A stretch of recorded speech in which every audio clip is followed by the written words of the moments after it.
And good afternoon. It's afternoon now on Wednesday, June the 12th, and time for another few words. My schedule is a little bit disrupted during this whole week, because I'm on retreat and trying to find time to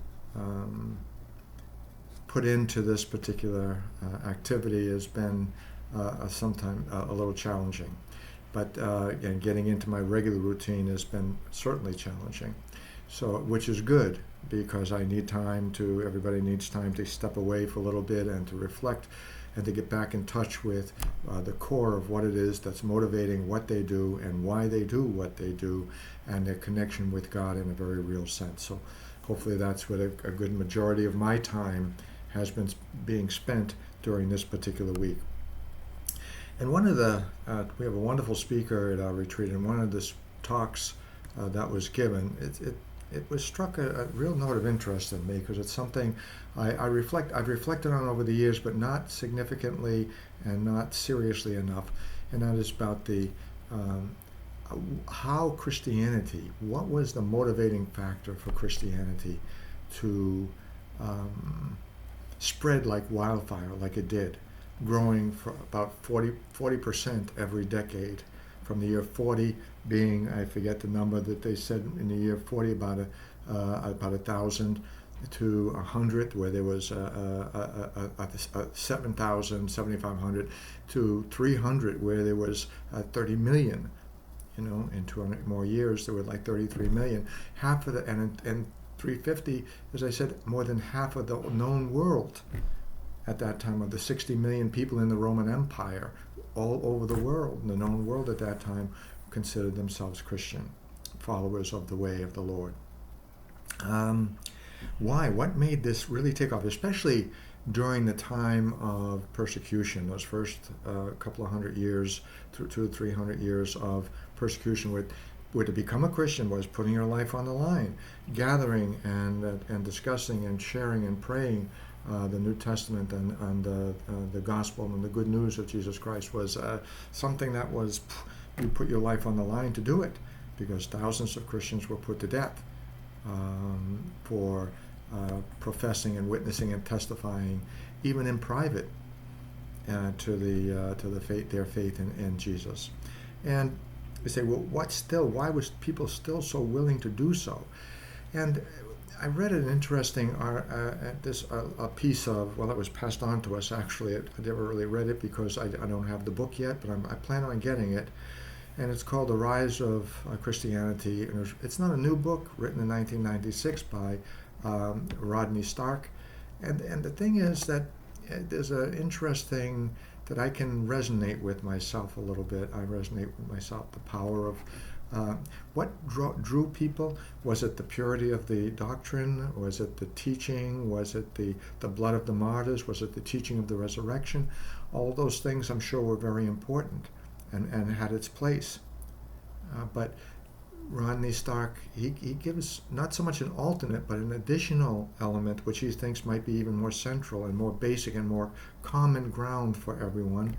That was a motivation for and that was that the Christians, which was so different than any other philosophy out there, they cared for one another, especially for their women. And by caring, he means that they refused the widely practiced infanticide by exposing unwanted children, especially unwanted infant girls. They looked after the elderly and the fragile. They rejected abortion, so crude in those days that it often cost the life of the woman. They attended to the basic needs of others in a way that was unheard of in the Roman Empire. This is what Stark writes here. Let's see. What Christians did was take care of one another. Their apartments were as smoky as the pagan apartments, since neither had chimneys, and they were cold and wet and they stank. But Christians loved one another, and when they got sick, they took care of one another. Someone brought you soup. You can do an enormous amount to relieve those miseries if you look after each other. And so he's saying that what Christianity offered was an alternative voice to the pagan reality. of the polytheistic gods, so to say. This one God who offered hope, who offered a choice of freedom, who offered joy, to have joy in their life, who offered an ultimate reward for those who lived their life, and not just a darkness of nothing, but a hope that there's something better waiting all of us if we just persist and persevere and endure. And this is helpful starting reflection for a church's mission, of people who cared for each other.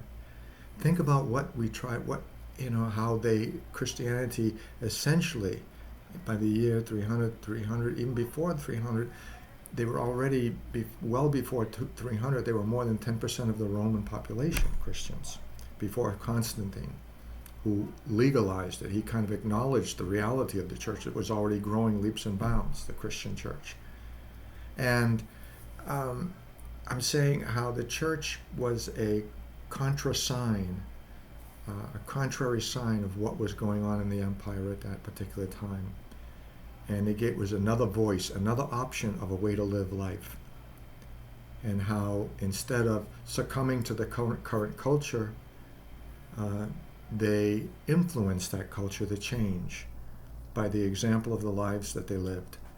And I thought, this is the mentality that we ourselves as Christians should be thinking about in our own life, And whether we're Christian or not, we need to live life with hope, with the promise that there's something better coming, with knowing that today can be better than yesterday and tomorrow will be better than today, if we just anchor ourselves in something of substance, and that is faith in the risen Jesus Christ, that as he rose, so we rise also.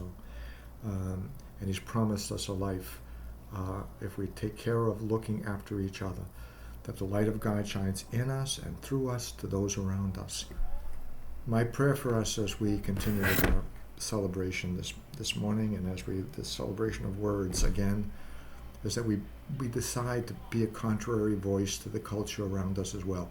A contrary voice insofar as the choices that we make and the way in which we live our life, and the care and the kindness which we offer to one another. Don Bosco's not just kindness, amorevolezza, loving kindness. That's what we need to offer to those beginning with our families and those extended members of our family, and all of those whose lives intersect our lives each day. May that be what we decide to do. May that be who we decide to be. And in so doing, may we help to change the culture of death, the culture of darkness, the culture of hopelessness that seems so prevalent in the world around us. Peace, joy, hope, God's light and love be with you. Mary, help of Christians, pray for us. Mary, help of Christians, pray for you.